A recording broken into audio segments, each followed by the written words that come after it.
La Revolución Mexicana no empezó el día que la recuerdas.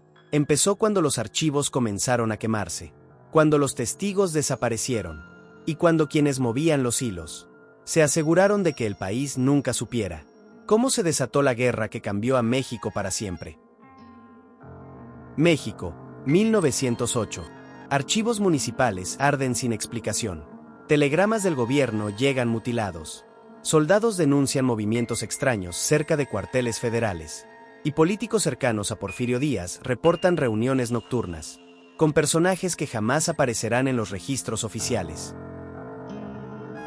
Mientras el país seguía con su vida diaria, las élites, los hacendados, los militares y los extranjeros, armaban en secreto un tablero lleno de conspiraciones.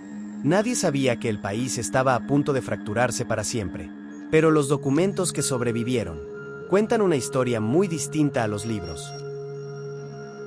Una historia hecha de traiciones, páginas arrancadas, informes desaparecidos y héroes convertidos en sombras. Esta es la Revolución Mexicana, como nunca se había contado. Pero antes de comenzar con esta historia, no te olvides de suscribirte al canal y de activar las notificaciones que te avisarán de nuestras actualizaciones. La Revolución Mexicana no estalló de un día para otro. Años antes del levantamiento, el país ya estaba envuelto en una serie de fenómenos extraños. Censos manipulados, desaparición de líderes rurales, ejecuciones no registradas y telegramas interceptados que hablaban de un posible golpe antes de 1910. Pocos recuerdan que Porfirio Díaz había recibido advertencias sobre complots internos desde 1905. En los informes confidenciales escritos por Ramón Corral, se mencionan grupos militares inconformes y extraños movimientos nocturnos cerca de cuarteles federales. Muchos de esos documentos fueron destruidos en 1911, pero sus copias parciales sobrevivieron en archivos de Oaxaca y Nuevo León. Otro dato inquietante es que las comunicaciones de Díaz fueron interceptadas por agentes extranjeros. Documentos estadounidenses revelan que diplomáticos enviaron reportes donde describían un clima de tensión inusual y movimientos inesperados de tropas mexicanas antes de que existiera cualquier levantamiento público. Lo más extraño es que entre 1908 y 1910 hubo un aumento repentino de incendios en archivos municipales. Muchos de ellos contenían información sobre reparto de tierras, permisos de explotación minera y registros de conflictos entre hacendados y campesinos. Una parte esencial para entender el origen de la revolución fue literalmente borrada antes de que comenzara. El Plan de San Luis es considerado el llamado oficial al levantamiento, pero hay páginas perdidas que casi nadie menciona. La copia original contenía notas en los márgenes, que fueron arrancadas antes de su publicación final. Varios investigadores coinciden en que Madero no escribió todo el documento solo. Hay indicios de que lo apoyaron militares descontentos del régimen y agentes norteamericanos interesados en tumbar a Díaz, por intereses petroleros. Uno de los hechos más perturbadores del levantamiento es que en la semana previa al estallido, las fuerzas federales recibieron órdenes contradictorias. Unos estados debían reforzarse, otros dejarse prácticamente desprotegidos. Eso permitió que grupos revolucionarios tomaran posiciones clave, sin resistencia real.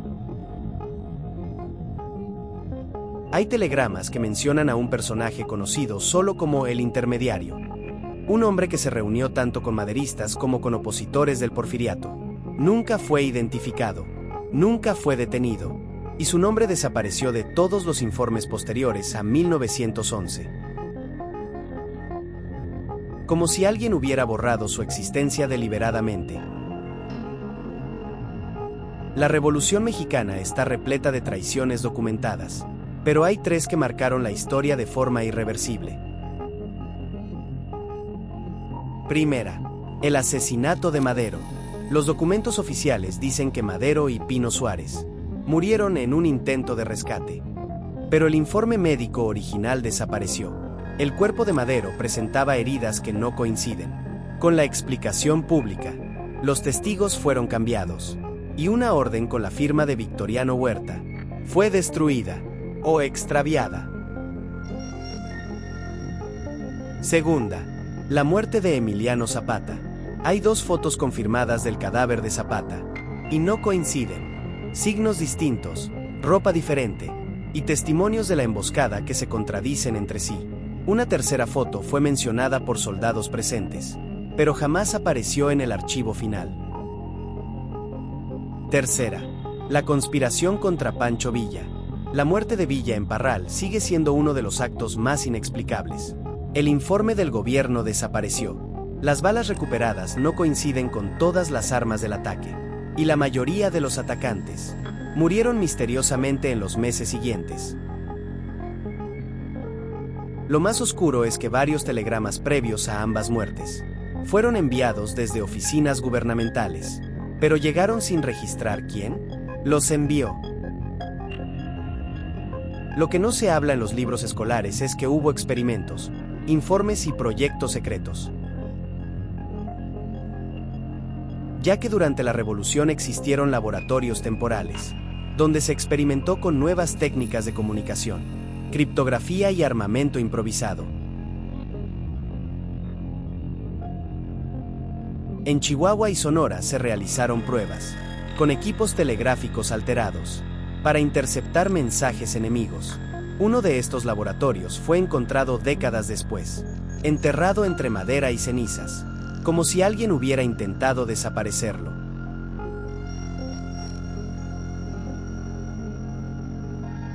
También existieron los informes espectrales, documentos escritos por soldados, que describían figuras moviéndose sin linternas, señales en cerros durante las batallas, y luces que parecían anticipar movimientos enemigos.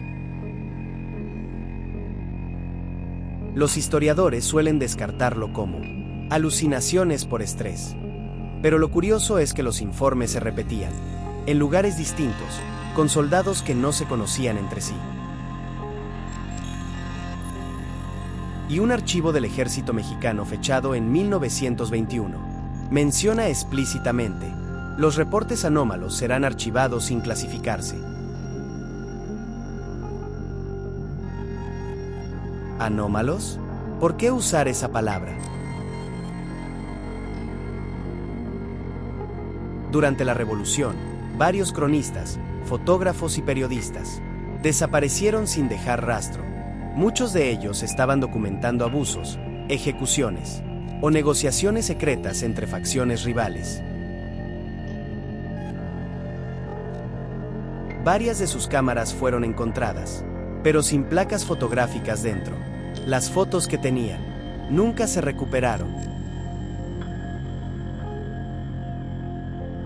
También se reportan manuscritos quemados en Veracruz, Durango y Morelos, documentos donde se registraba el movimiento real de tropas, la participación de potencias extranjeras y testimonios de campesinos que denunciaban abusos tanto de federales como de revolucionarios. Una de las pérdidas más misteriosas es la colección de cartas del general Felipe Ángeles. El ejército aseguró que se extraviaron, pero se sabe que contenían críticas directas a decisiones tomadas por líderes revolucionarios, que posteriormente ascendieron al poder. La Revolución Mexicana no solo transformó a México, también enterró verdades que aún hoy nadie quiere desenterrar. Esta revolución no terminó con la firma de tratados ni con la caída de caudillos. Terminó en cuartos cerrados, en archivos destruidos y en decisiones tomadas por hombres cuyos nombres nunca llegaron a los libros. Y mientras los héroes se convertían en monumentos, la verdadera historia se convertía en ceniza. La mayoría de las versiones oficiales que conocemos hoy vienen de documentos incompletos, fotografías manipuladas y testimonios dictados bajo presión. La revolución no solo cambió el país, cambió la forma en que México decide qué recordar y qué enterrar. Los líderes que sobrevivieron escribieron sus propias memorias, pero omitieron encuentros clave, acuerdos secretos y episodios que hubieran cambiado la opinión pública para siempre. Lo que hoy llamamos historia es apenas la sombra de un conflicto mucho más amplio, más oscuro y más cuidadosamente editado. Y aún hoy, más de 100 años después, los archivos siguen revelando páginas que no coinciden, fechas imposibles y versiones que se contradicen, como si la revolución hubiera sido diseñada para que la verdad nunca se pudiera reconstruir por completo. México no solo fue transformado por la guerra, fue transformado por lo que se ocultó de ella, por lo que se quemó, por lo que se tachó, por lo que nunca se quiso contar. Si quieres descubrir los capítulos que la historia oficial dejó fuera, suscríbete a Rumbo al Pasado. Aquí abrimos los expedientes que México decidió apagar. Y este es solo el comienzo.